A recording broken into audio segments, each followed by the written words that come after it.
55 ఏళ్ళు కాంగ్రెస్ పరిపాలనలో చేసిన జీవన విధ్వంసం చెప్పాలి. ఇప్పుడు గౌరవ సభ్యులు రామ్మోహన్ రెడ్డి గారు మాట్లాడుతూ రాజశేఖర రెడ్డి గారి పేరు తీసుకున్నారు, గత ముఖ్యమంత్రుల పేర్లు తీసుకున్నారు. పొన్నం ప్రభాకర్ గారేమో ఆంధ్రప్రదేశ్ చరిత్ర మాట్లాడొద్దంటారు. మరి రామ్మోహన్ రెడ్డి గారేమో గతంలో ఉన్న ఆంధ్ర ముఖ్యమంత్రుల పేర్లు తీసుకున్నారు. పేర్లు తీసుకున్నప్పుడు చెప్పకపోతే ఎట్లా అధ్యక్ష? వాస్తవాలు చెప్పాలి, చరిత్ర చెప్పాలి, అద్దం చూపెట్టాలి కదా సార్.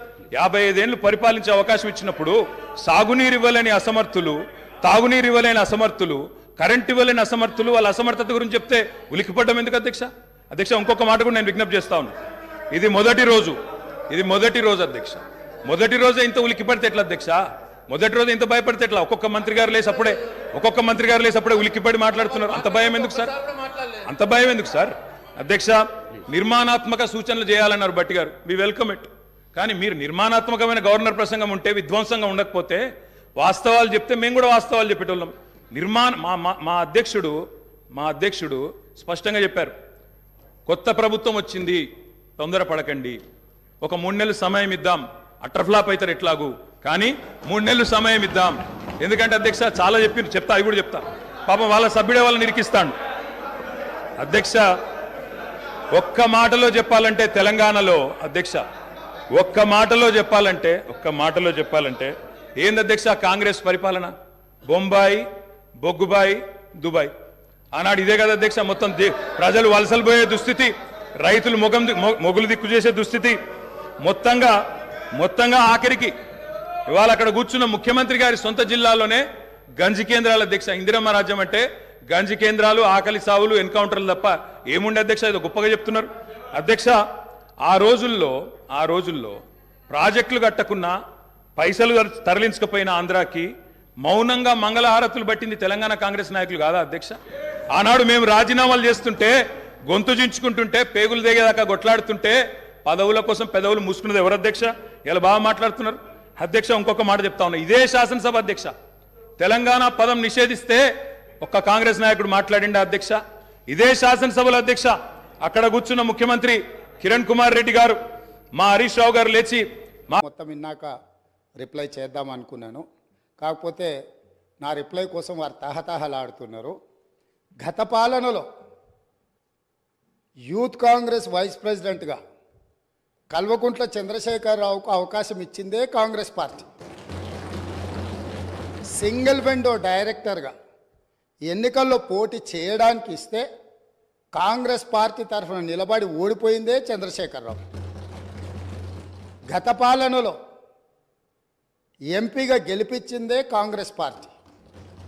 గత పాలనలో షిప్పింగ్ మినిస్టర్ ఇచ్చిందే కాంగ్రెస్ పార్టీ. ఆ తర్వాత కార్మిక శాఖ మంత్రి ఇచ్చిందే కాంగ్రెస్ పార్టీ. అంతెందుకు ఇక్కడ సభ్యుడు ఉన్నాడు, వారు కూడా వారి కుటుంబ సభ్యులే. ఎమ్మెల్యే కాకుండానే మంత్రిని చేసి తర్వాత ఎమ్మెల్యేగా ఎన్నిక చేయడానికి సహకరించిందే కాంగ్రెస్ పార్టీ. ఈరోజు వాళ్ళు ఏ పేరైతే వినోద్ అనుకుంటున్నారో ఆ రాజశేఖర రెడ్డి గారే ఆ మంత్రివర్గంలోనే గత ఆర్థిక శాఖ మంత్రి, సిద్దిపేట ఎమ్మెల్యే గారు ఎమ్మెల్యే పదవి లేకుండా మంత్రిగా ప్రమాణ స్వీకారం చేసిండ్రు. రాజశేఖర రెడ్డి గారి నాయకత్వమే దేశానికి బలమైన నాయకత్వం అని అందులో పనిచేసిండ్రు. మూడవది పోతిరెడ్డిపాడు పొక్క పెద్దది చేసినప్పుడు కీర్తిశేషులు నాయన్ నరసింహారెడ్డి గారు కడప జిల్లా ఇన్ఛార్జ్ మినిస్టర్. ఆ రోజు కొట్లాడింది పోతిరెడ్డిపాడు మీద కీర్తిశేషులు పి జనార్దన్ రెడ్డి గారు. పోతిరెడ్డిపాడు పొక్క పెద్దది చేసినప్పుడు ఇక్కడ ఉన్నోళ్ళు ఎవరు ప్రాణత్యాగాలు చేస్తామని ఎవరు కొట్లాడలే, ఎవరు మాట్లాడలే. సొంత పార్టీ, సొంత ప్రభుత్వం ఉన్న తెలంగాణ ప్రజల హక్కులను భంగం కలిగించొద్దు, కృష్ణానది జలాలలో మా వాటా మాకు ఉండాలి, మా వాటాను ఎవరు తీసుకెళ్ళినా మేము ఒప్పుకోమని కొట్లాడింది ఆనాటి నాయకుడు పి జనార్దన్ రెడ్డి గారు మాట్లాడినారు తప్ప వీళ్ళు కాదు. కాబట్టి ఈరోజు వీళ్ళందరూ ఏ పాలకుల గురించి మాట్లాడుతున్నారు, ఆ పాలకులు ఇప్పుడు మాట్లాడుతున్న పెద్దలు ఎట్లెమ్మెల్యేనరు? వాళ్ళ తండ్రి గారి గురువైన చంద్రబాబు నాయుడు గారి పార్టీతో పొత్తు పెట్టుకుంటే ఆ పార్టీ మద్దతుతో ఆ కండువ కప్పుకొని సిరిసిల్లలో కష్టపడి పనిచేసి నిర్మించుకున్న చీమలు పెట్టిన పుట్టలో పాములు దూరినట్టు కేకే మహేందర్ రెడ్డి అక్కడ పార్టీని నిర్మించుకొని తెలంగాణ ఉద్యమంలో పాల్గొని తెలంగాణ ఉద్యమంలో ముందు భాగం నుండి నిలబడి కొట్లాడితే ఎన్ఆర్ఐ అంటే నాన్ రిలయబుల్ ఇండియన్ కింద మేనేజ్మెంట్ కోటాలో ఇక్కడికి వచ్చి టికెట్ తీసుకొని అక్కడ ఆ కేకే మహేందర్ రెడ్డి గారిని అన్యాయం చేసి ఈరోజు ఇక్కడికి వచ్చిండ్రు. కాబట్టి ఈరోజు గతం గురించి అధ్యక్ష ఒకవేళ మా మిత్రులకు ఒకవేళ వాళ్ళకు అంతగా గతం గురించి చర్చించాలనే ఆలోచన ఉంటే ఒక రోజు మొత్తం తమరు సమయం ఇవ్వండి. తప్పకుండా జూన్ 2, 2014 కంటే ముందు జరిగిన 55 సంవత్సరాల పరిపాలన మీద సంపూర్ణమైన చర్చ ఇక్కడ పెడదాము.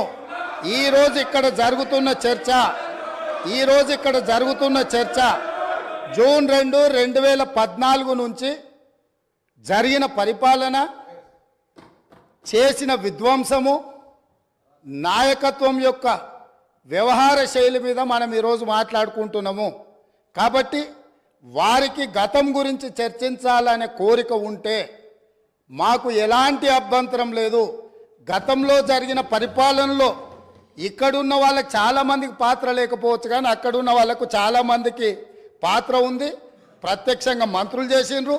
అక్కడున్న నాగేందర్ గారు, ఆ పక్కనున్న శ్రీనివాస్ యాదవ్ గారు, ఆ పక్కనున్న హరీష్ రావు గారు, అక్కడున్న కడియం శ్రీహరి గారు, ఆ పక్కనున్న పోచారం శ్రీనివాసరెడ్డి గారు, ఆ పక్కనున్న గంగుల కమలాకర్ గారు, అన్ని పేర్లు మొత్తం అన్ని లిస్టు చదువుతా. వీళ్ళందరూ కూడా ఈరోజు వారు ఏదైతే పాపాలు జరిగినాయి అంటుండ్రో ఆ పాపాలలో సంపూర్ణమైన భాగస్వామ్యం వాళ్ళదే ఉన్నది. వరంగల్ ప్రాంతంలో జరిగిన ఎన్కౌంటర్లకు ఎవరి కారణమని చర్చ ఉంది అధ్యక్ష? ఈరోజు వారే మాట్లాడుతున్నారు.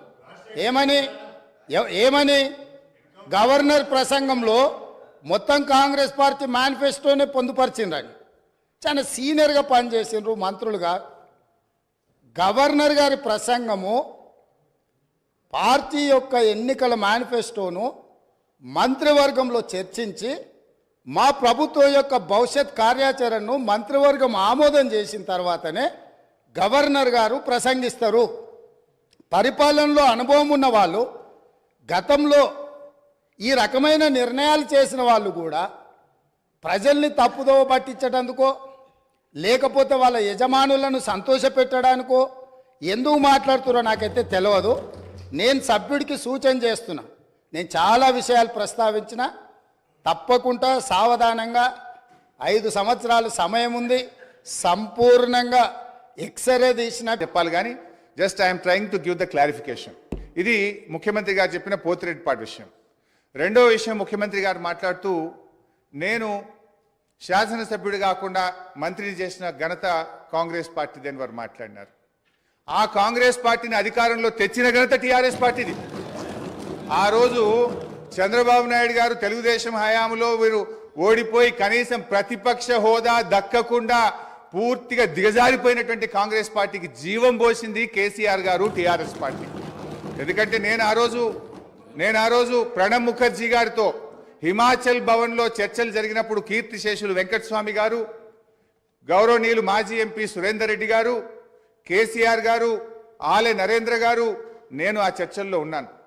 కేసీఆర్ గారు ఆ రోజు మాట్లాడుతూ ఆ అలయన్స్ చర్చలు జరిగినప్పుడు తప్పకుండా ఈ రాష్ట్రంలో కాంగ్రెస్ పార్టీ అధికారంలోకి తెస్తాం, దేశంలో కూడా అధికారంలోకి వస్తుందంటే ఆ రోజు ప్రణబ్ ముఖర్జీ గారు మాజీ రాష్ట్రపతి గారు అన్న మాట I was part of the discussion.